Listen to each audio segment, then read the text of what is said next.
Today we have a lot of animals. Let's learn their names. The first one is a dog. This is a dog. The next animal is a leopard. This is a leopard. A leopard. The next animal is a tiger. This is a tiger.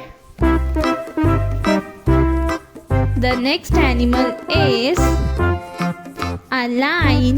This is a lion. A lion. The next animal is a camel. This is a camel. The next one is a panda. This is a panda. The next animal is a rabbit. This is a rabbit. The next one is a camel. This is a camel. The next one is a cow. This is a cow.